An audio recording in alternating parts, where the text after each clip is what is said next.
My name is Julia, and let me tell you a story that I will never forget. Have you ever noticed how the middle of the night has a strange way of turning even the most ordinary things into something slightly sinister? Well, I'm about to tell you a story that will make you think twice the next time you take a bus alone. It was one of those Thursday nights, when the week has already worn you down and all you want is to get home. Work had been hell and I just wanted to crash into bed and forget about the world. I was waiting for the bus, a bit anxious because it should have passed already, but there was still no sign of it. Finally, I heard the sound of the bus approaching. It stopped, the doors opened with a loud hiss, and I got in. I looked around and saw that the bus was practically empty, as usual at that hour. I paid the fare and went to sit at the back as I always did. The silence inside the bus was almost deafening, interrupted only by the engine's hum and occasionally the squeal of the brakes.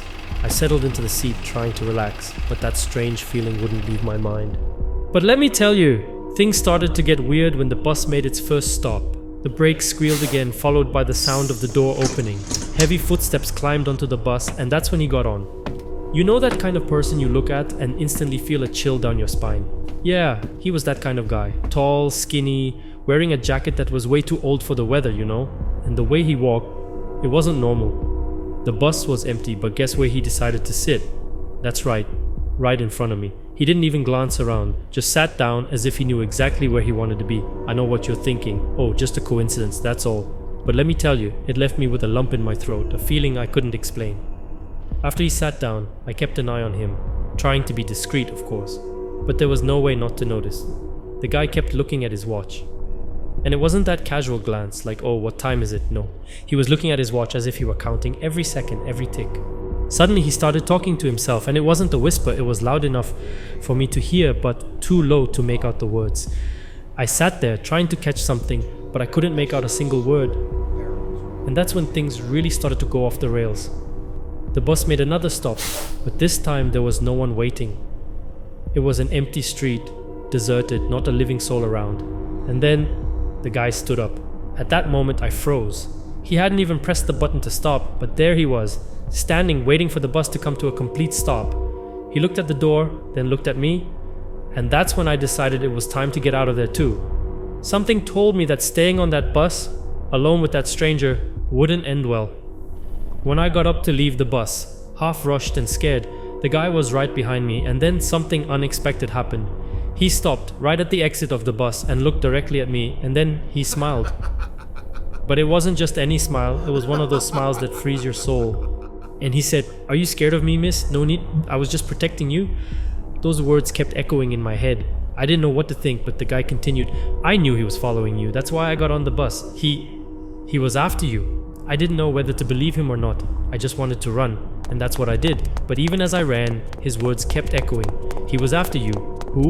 What? I never found out. But since that night, I've never taken a bus alone in the middle of the night again. I know what you're thinking now. Did this really happen? I can't tell you, but the next time you take a bus late at night, stay alert. There are things out there that we can't even imagine. And maybe, just maybe, that stranger sitting in front of you might be protecting you from something much worse, and that's it. Since that night, I don't see the middle of the night the same way anymore. My name is Luke, and let me tell you a story that happened to me and my friend John, something we still can't forget. You know those nights when everything feels stranger than it should, like everything is fine, but something deep down makes you uneasy, as if something just doesn't fit? Well, this is one of those stories. Just imagine, John and I were leaving a party already in those unforgiving hours of the night. The alcohol was starting to weigh on us, and the rain wouldn't let up. All we wanted was one thing, to catch the bus and go home. But as you might guess, things didn't go that smoothly. We arrived at the terminal completely soaked, drenched to the bone. The kind of place that during the day is just an ordinary bus terminal, but at night, it turns into something straight out of a horror movie. Those cold metal benches, flickering lights, and the worst part, empty. There wasn't a soul around, just the two of us and the sound of the rain. I even joked, "Feels like the start of a horror movie, right?" John laughed, but deep down he felt that same twinge of discomfort. When the silence is so heavy that you start hearing your own heartbeat? Yeah, that was it. We sat on one of the benches trying to shield ourselves from the wind that was blowing the rain into the terminal, and that's when the first strange thing happened.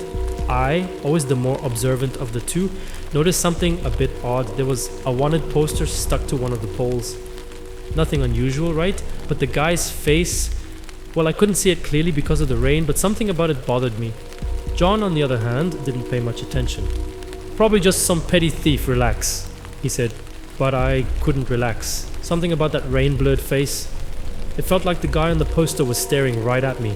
The tension kept building as we waited for the bus that seemed like it would never come. John even tried to lighten the mood, talking about the party and the laughs. But I barely listened. I was focused on that poster. And then I had a crazy idea. I decided to get up and take a closer look. "I'm gonna check it out," I said. John looked a bit suspicious but didn't say anything. Man, let me tell you, this is when things started to get ugly. When I got close to the poster, my heart almost stopped. The guy's face, which had seemed just blurred before, was now clear.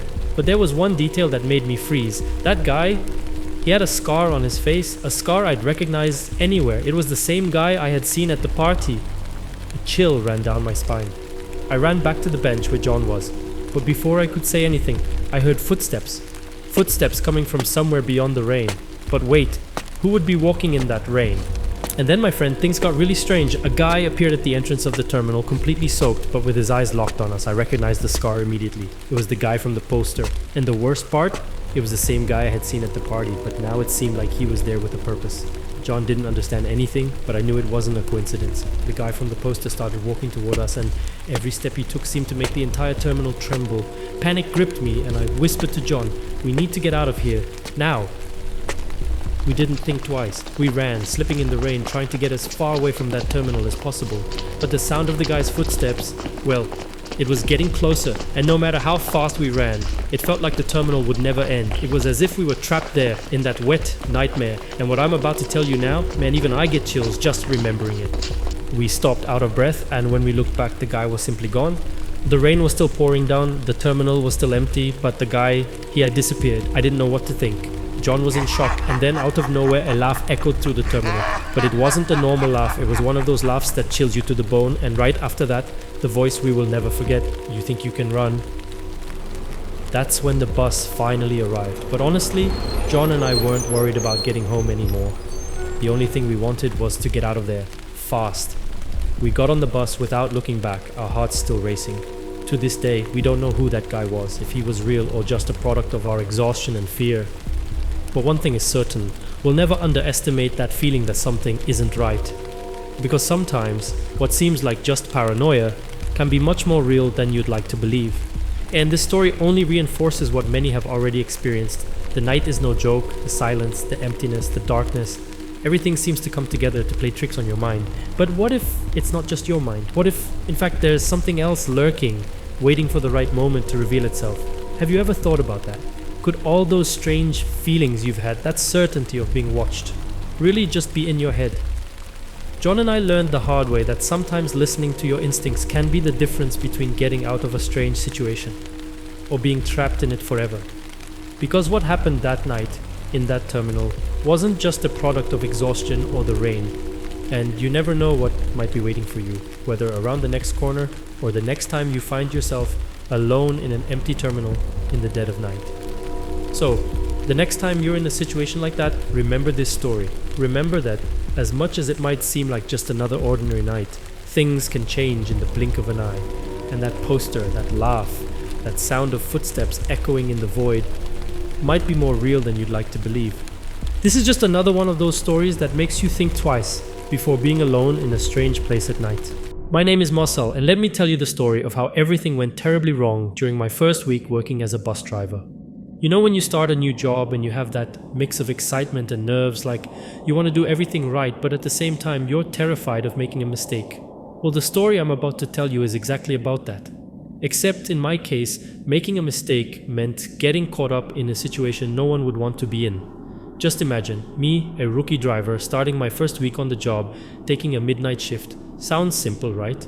But let me tell you, things weren't that simple. I, Marcel, am a new guy in town, a good guy, always wanting to please and do the best job possible, but like any newbie, I had those nerves, you know?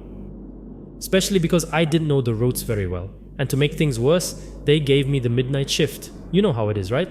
That old story of give the heavy work to the rookie.